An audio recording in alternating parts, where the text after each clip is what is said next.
স্বাগত জানাচ্ছি টিভিপি story teller চ্যানেলে। আজ আমরা কথা বলবো বাংলাদেশে নির্বাচন পূর্ববর্তী সময়ে যে এক ধরনের আবেগ উচ্ছ্বাস কাজ করছে, ঠিক তেমনিভাবে তার বিপরীতে আমরা দেখতে পাচ্ছি যে মানুষের মধ্যে কিছুটা উদ্বেগেরও সৃষ্টি হয়েছে। কেননা প্রধান যে দুটি রাজনৈতিক দল বাংলাদেশে এই মুহূর্তে রয়েছে, তাদের মধ্যে বাংলাদেশ জাতীয়তাবাদী দল এবং বাংলাদেশ জামায়াত ইসলামী, এই দুটি দলের অধীনে কিংবা নেতৃত্বাধীন যে ছোট ছোট দলগুলো রয়েছে, সেটা মোটামুটি বাংলাদেশ এখন দুটি ব্লকে আছে। একটা হচ্ছে জামাতের নেতৃত্বাধীন একটা জোট, আর একটা হচ্ছে বিএনপির নেতৃত্বাধীন একটা জোট। তা আগামী নির্বাচন ফেব্রুয়ারি মাসের 12 তারিখে যে অনুষ্ঠিত হতে যাচ্ছে, সেই নির্বাচনে এখন থেকেই কিন্তু সোশ্যাল মিডিয়ায় এবং দেখা গেছে যে অফলাইনেও যে মানুষের কাছে যখন যাওয়া হয়, মানুষকে যখন জিজ্ঞেস করা হয় যে আসলে মানুষ এই নির্বাচনকে নিয়ে কি ভাবছে, তাদের আসলে তারা যে এত বছর নির্বাচনী সংস্কৃতি থেকে, নির্বাচনের আমেজ থেকে তারা যে এত বছর তারা যে দূরে ছিল, সেই অনুভূতিটা কিন্তু এখন তারা পেতে যাচ্ছে এবং পাচ্ছে। সেটাতে তারা কতটুকু আশ্বস্ত হতে পারছে এবং আগামী বাংলাদেশটা শান্তির, স্থিতিশীল একটা রাজনৈতিক পরিবেশ তৈরিতে এই রাজনৈতিক দলগুলোর কিংবা এই নির্বাচনী আবহাওয়া কতটা কার্যকর হবে কিংবা কতটা ভূমিকা রাখবে, সে নিয়ে কিন্তু অনেকের অনেক ধরনের প্রশ্ন রয়েছে।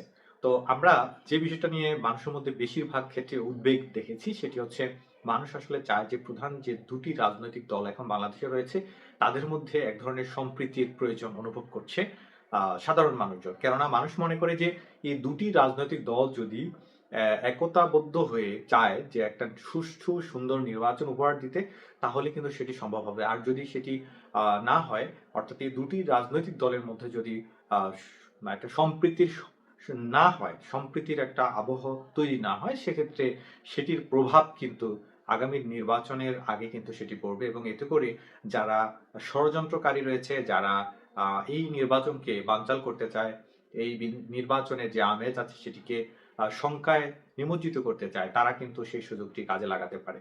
তো এমন বক্তব্য, এমন মন্তব্য আমরা কিন্তু সাধারণ মানুষজনের বক্তব্যে, তাদের কথাবার্তায় কিন্তু আমরা সেটা দেখতে পেয়েছি।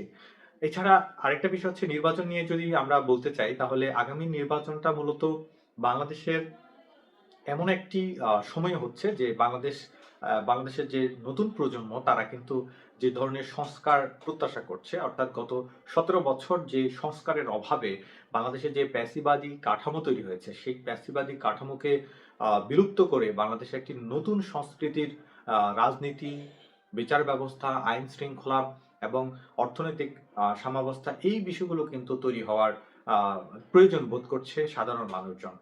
বিশেষ করে যারা তরুণ প্রজন্মে, তারা কিন্তু সংস্কারের প্রয়োজনীয়তাটা বেশি অনুভব করছে। আহ, এই সংস্কারের প্রয়োজনীয়তা অনুভব থেকেই কিন্তু তারা ডক্টর মোহাম্মদ ইউনূস এবং তার অন্তর্বর্তীকালীন যে সরকারের যারা যারা আছেন, তাদেরকে কিন্তু ক্ষমতায় এনেছে এবং তাদের তৈরি করা বা তাদের নেতৃত্বাধীন যে সরকার গত 1 বছরে যে সকল সংস্কার কমিশনের প্রস্তাবনা পেয়েছে, সেগুলো কিন্তু মানে কোনো ধরনের পরিসংখ্যান নেই যে 10%, 5% কিংবা 2% বাস্তবায়ন করতে পেরেছে।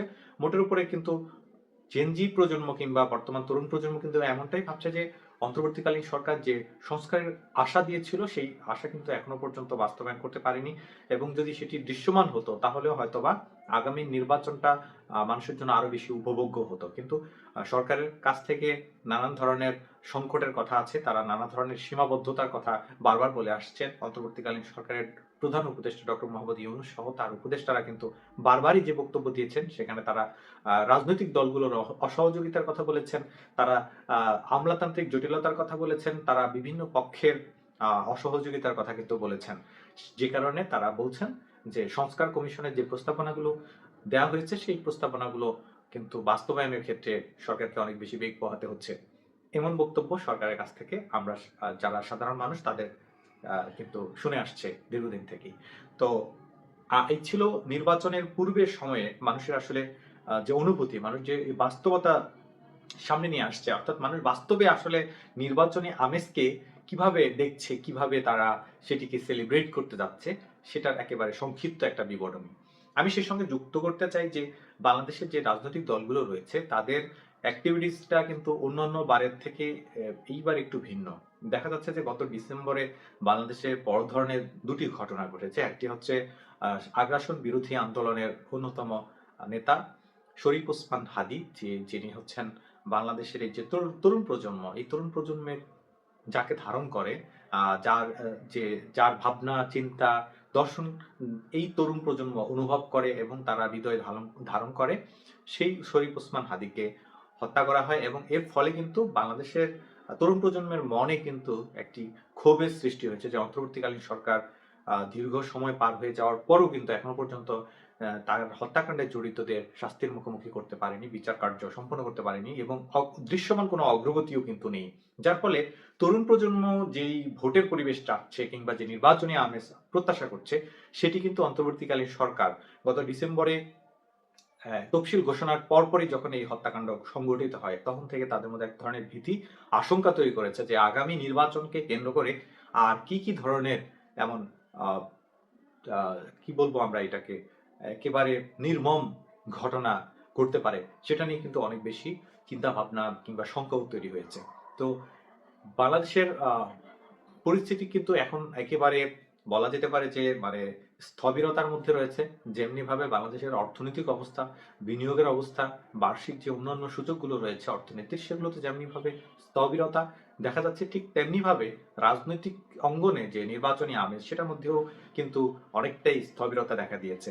হ্যাঁ, সেটা কিছুটা আমরা দেখতে পাচ্ছি যে প্রাণচঞ্চলতা আছে সেখানে, যে প্রার্থী যারা রয়েছেন এবারের নির্বাচনে তারা মানুষজনের কাছে যাচ্ছেন, ভোটারদের কাছে গিয়ে ভোট চাচ্ছেন এবং সেই যে ভিডিও ক্লিপগুলো সেগুলো কিন্তু সোশ্যাল মিডিয়ার কল্যাণে বর্তমান সময়ে সেটি খুব ভাইরাল হচ্ছে। যার ফলে নির্বাচনের আমেজের অনেকটাই কিন্তু বর্তমানে সোশ্যাল মিডিয়ার উপরে নির্ভর করছে এবং প্রচারণার মধ্যে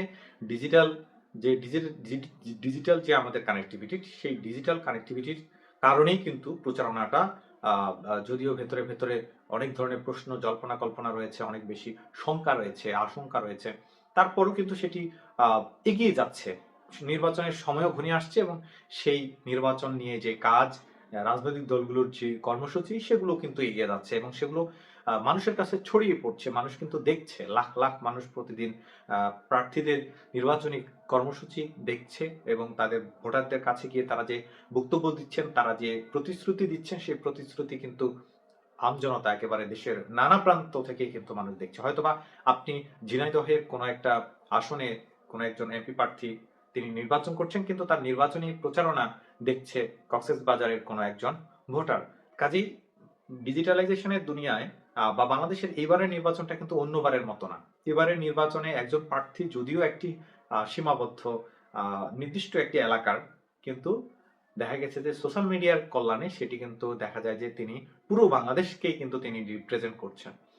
তো ফলে এটার একটা সাইকোলজিক্যাল কানেকশন আছে এবং এটা নির্বাচনকে যেভাবে প্রভাবিত করবে, ঠিক তেমনি ভাবে তারা যখন সরকারে আসবে তখন তাদের সরকারে এসে তারা কতটুকু সফল হবেন কিংবা ব্যর্থ হবেন, সেটার উপরেও কিন্তু এই প্রভাবটা গিয়ে পড়বে। এবং আমার কাছে যেটি ব্যক্তিগতভাবে মনে হয় যে আগামী যে জাতীয় সংসদ হবে, সেই জাতীয় সংসদটা শুধুমাত্র অফলাইনের জাতীয় সংসদ না, বরং আমার কাছে মনে হয় যে এইবারের নির্বাচন দিয়ে সেটি শুরু হয়েছে যে আগামী জাতীয় সংসদের যারা প্রতিনিধি, তারা কিন্তু অনলাইনেও কিন্তু তারা রিপ্রেজেন্ট করেন। মানে ডিজিটাল যে দুনিয়া, সেই ডিজিটাল দুনিয়ারও কিন্তু তারা এমপি এবং এই ডিজিটাল দুনিয়ার এমপি হওয়ার কারণে এখানে কোনো সীমারেখা নেই, কোনো ভৌগোলিক সীমারেখা না থাকার কারণে তাদের কিন্তু অনেক কিছু কিন্তু তারা সার্বজনীনভাবে চিন্তা করেই তাদেরকে করতে হবে। অর্থাৎ শুধুমাত্র তিনি যে তার নিজস্ব এলাকার জন্যই শুধু ভাবনা চিন্তা করবেন এমনটা না। অর্থাৎ তিনি যদি জাতীয় সংসদে যেতে চান কিংবা যান, তাকে কিন্তু তার পরবর্তীতে পুরো দেশের সিচুয়েশন, পুরো দেশের জেনারেশনের চিন্তা ভাবনাকে ধারণ করে, চিন্তা করে তাকে তার কাজ করতে হবে। নয়তোবা আগামী যে নির্বাচনকে আমরা ভাবছি, দেখছি, যে নির্বাচন নিয়ে আমরা আলোচনা করছি, সেই নির্বাচনটা আমাদের জন্য কল্যাণকর হবে না। আবার প্রার্থীরাও কিন্তু সেই নির্বাচনের যে আউটপুট, সেটিকে তারা কিন্তু তাদের মতো করে তারা কিন্তু সেটি নিতে পারবেন না, গ্রহণ করতে পারবেন না। তো এই ছিল আমাদের টিভিপি স্টোরি টেলার চ্যানেলের নির্বাচন নিয়ে, নির্বাচন পূর্ব ভাবনা চিন্তা। আমরা কিন্তু এই ধরনের আলোচনাগুলো আরো বেশি বেশি করব, যে আমাদের এইবারের ত্রয়োদশ সংসদীয় যে নির্বাচন হতে যাচ্ছে, সেটিকে আমরা সোশ্যালাইজেশনের দিক থেকে কিংবা ডিজিটালাইজেশনের দিক থেকে আমরা কিন্তু সেটাকে কানেক্ট করে আমরা নানান সময় নানান ধরনের বক্তব্য, মন্তব্য প্রদান করব। যারা আমাদের অডিয়েন্স আছেন, যারা আমাদেরকে শুনছেন, তারা নিশ্চয়ই যদি ভালো লাগে সেটা অন্যদের মধ্যেও ছড়িয়ে দেবেন। ধন্যবাদ সবাই।